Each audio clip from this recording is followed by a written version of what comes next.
to Pricing College with your hosts, Joanna Wells and Aidan Campbell. In today's episode, we want to talk about movies. I think everyone's probably sick of staying at home and watching movies over the last 6 months, but it's made us think about the changing business model and potentially the pricing model of Hollywood and global cinema from, say, the 1980s to today. I suppose, do you remember back in the day you'd be so keen and excited to look forward to the new movie release and that you'd be prepared to queue around the cinema block just to watch the latest blockbuster movie. But we wanted to look at this as, that sense of excitement, prepared willingness to pay, prepared to wait for something, exclusivity, as a way of segmentation, customer and price segmentation today, and how effective it has been for the movie industry.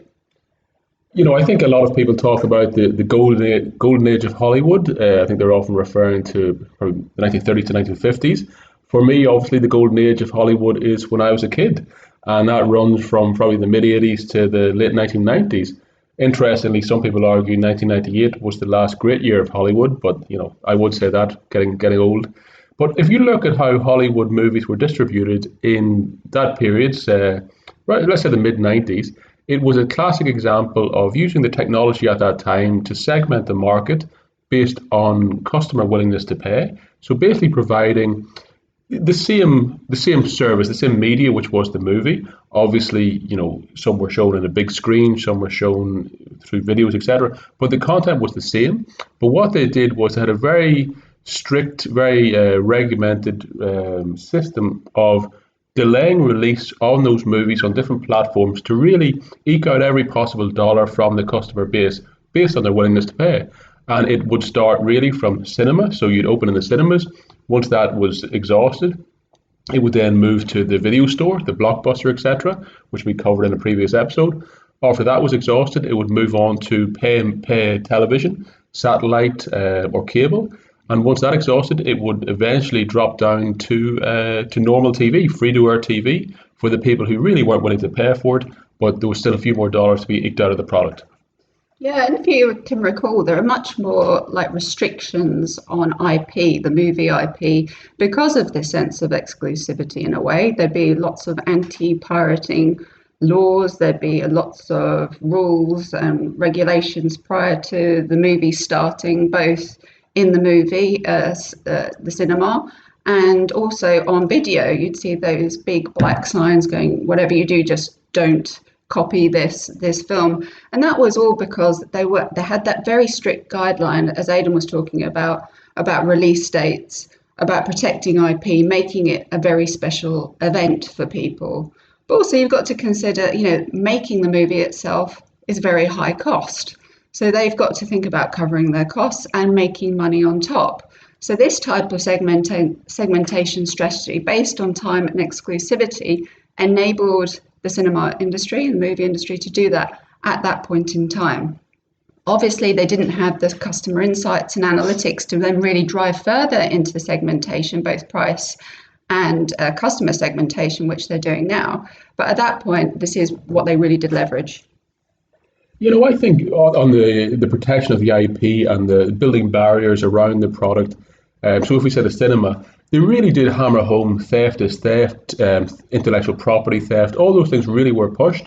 There used to always be stories about people videoing, using camcorders in the cinema to capture that and then, trying to sell bootleg copies of the movie. So there was a lot more strict controls in place. I can't remember the last time I saw one of those trailers before a movie, whether in the cinema or on Netflix. I don't think I've seen one in a number of years, to be honest.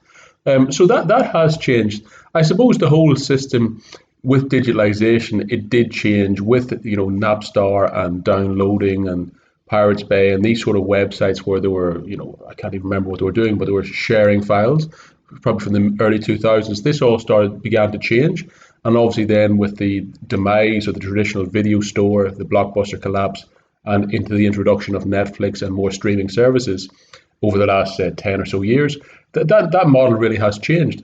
My question is, has the industry actually got to a new level or a new platform that it's used to, that is profitable in the longer term?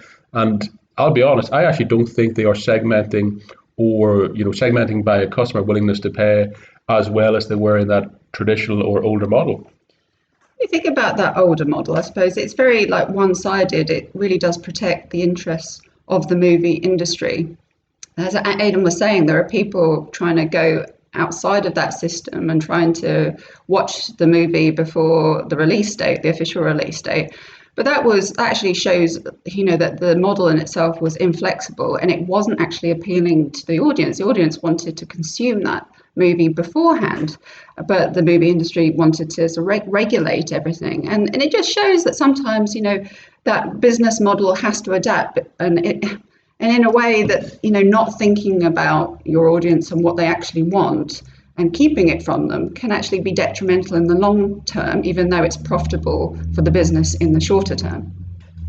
I think this is going to be one of the few times where I disagree with Joanna on this one.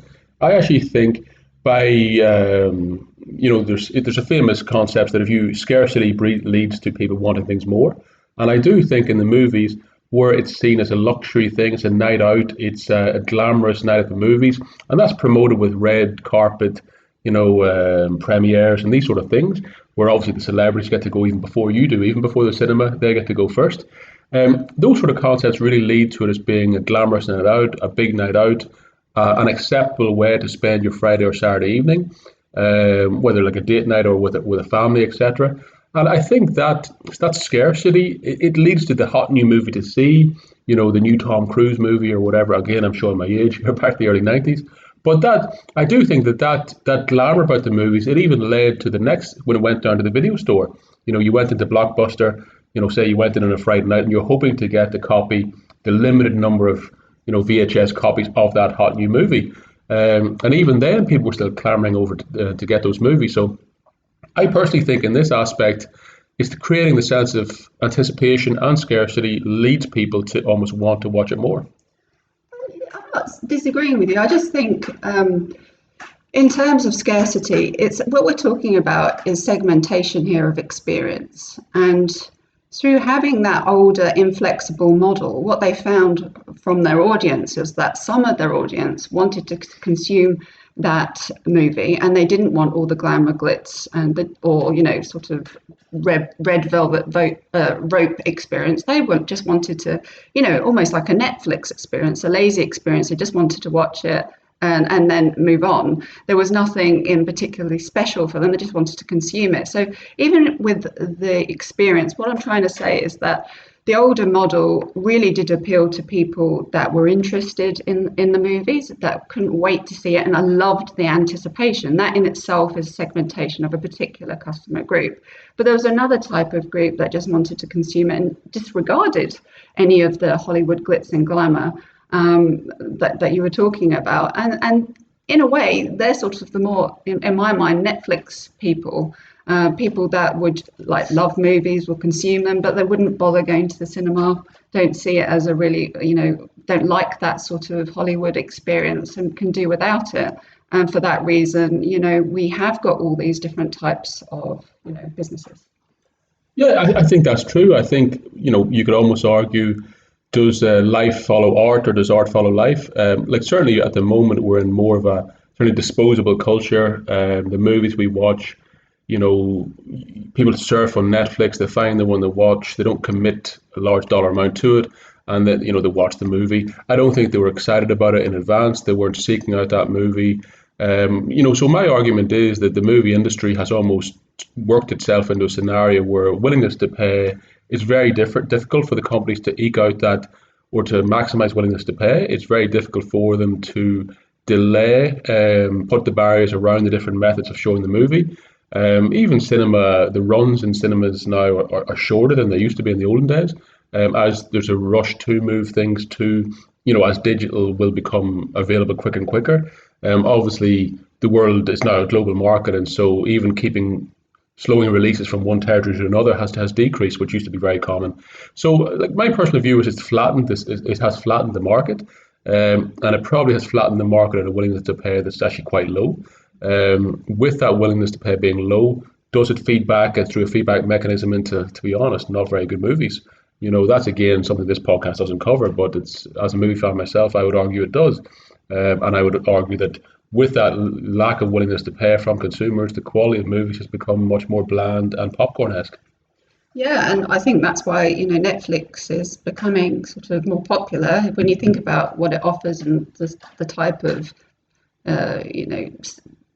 films and I suppose, just general interest documentaries as a whole, but it's all very middle of the road sort of stuff. We're not really appealing to the extremes anymore, and maybe, cinema 20 years ago was, well, as Aidan was saying, does definitely seem more highbrow, even though it was still appealing to the everyman. But over time, the fact is people are just interested in more consuming films. It's more disposable. It's very much like, I can see trends with films and diet and how eating, it's all coming to that very sort of almost lowest common denominator.